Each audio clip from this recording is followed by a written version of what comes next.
Insperity presents the Small Business Advocate Show with Jim Blasingame, brought to you by FedEx, CareerBuilder.com, and Palo Alto Software. This is a copyrighted production of Small Business Network, Inc., all rights reserved.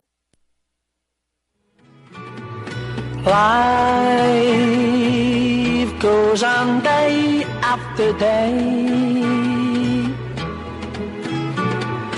Hearts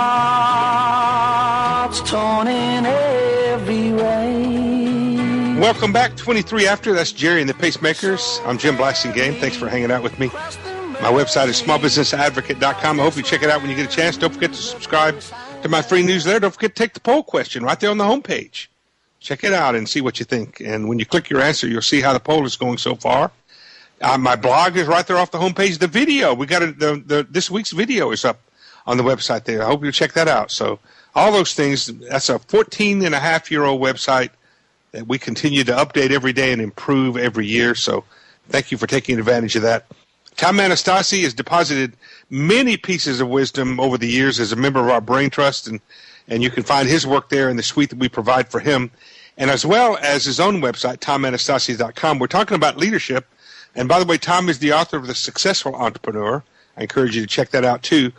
Tom, we're talking about leadership styles, and this is a second visit that you've had with us on this topic, and the last leadership style that you mentioned was the pace-setting leadership style. What's the next one?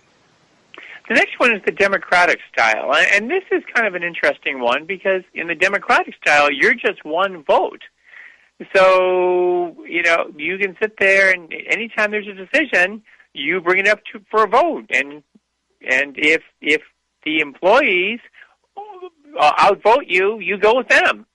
Mm-hmm. Now, that's really good for creativity, and people really think they have a stake in the business, but it's on the downside, people start feeling leaderless, especially in times of crisis, because this is where we come back to something you taught us last time, Tom, and that is that in any given day, week, or month, you may have to employ all of these styles in certain settings, but it may not be your resident style, your default style. And to me, the democratic style works really well in certain scenarios, but not as a way of life if you're the owner of the business. What do you think? Absolutely. And there are certain times you want to use that because, maybe there's the wisdom of the group if it's not a big decision. But the big decisions, you get input from people, but I wouldn't put them to a vote. And it's a very, very big difference. Getting input is very different from actually letting other people make decisions for you. Right. Well, what I've said before, Tom, like if you've got 10 people voting, counting you're the owner. You tell them that okay, let's vote, but since I'm the owner, I get 5 votes. Exactly. That way, and you can have a little fun with that. But the thing is, seriously, there are times when your employees, and when you give them the opportunity to be democratic, you're a democratic leader, and you say, okay, well, however we vote, that's what we do, because you can afford to let that happen.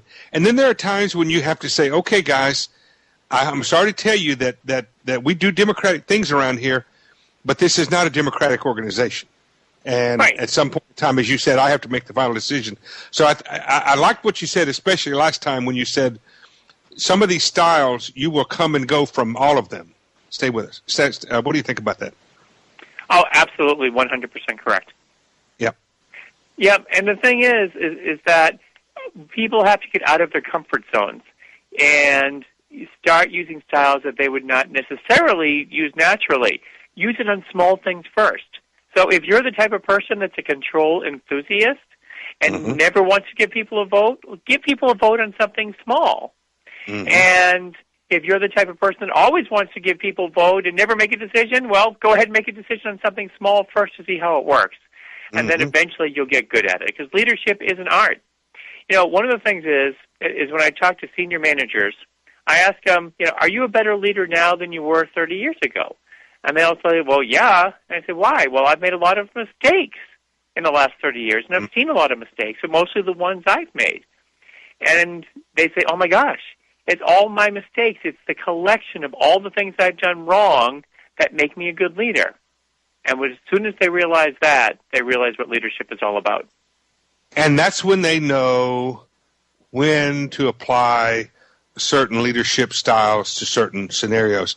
It reminds me of the different closes that I learned when I was coming up as a pup in the marketplace. Tom, there were 13 sales close scenarios that I was taught. There's actually a list of 13, but the goal is eventually to not know how many closes you have, to use whichever one you need at the time, and to make variations on that theme whenever you need to help the customer.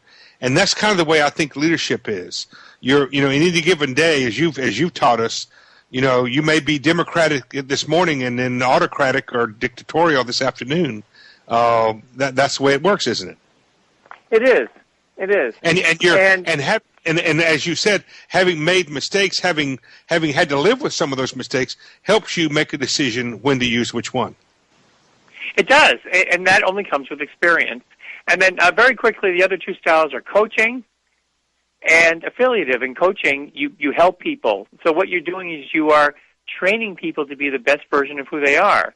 And right. And if you're really savvy, later on, those people can take over your business, and you can start a new venture or open up someplace else. And affiliative, quickly? Treat people well, and they will remember that. That works sometimes, and other times they won't. Let's talk about those some more the next time you visit with us. I'd like to get into that a little bit more. Will you do that? I sure will. Always a pleasure, Tom. Come back to see us real soon. Tom Anastasi, ladies and gentlemen. We always get smarter when Tom joins us. TomAnastasi.com is his website. I got to take a quick break. 29 after. I'm Jim Blasingame. Insperity presents the Small Business Advocate Show with Jim Blasingame, brought to you by FedEx, CareerBuilder.com, and Palo Alto Software. This is a copyrighted production of Small Business Network, Inc., intended for the private use of our audience. Except as otherwise provided by copyright law, all other copying, redistribution, or publication without prior written consent is prohibited. All rights reserved.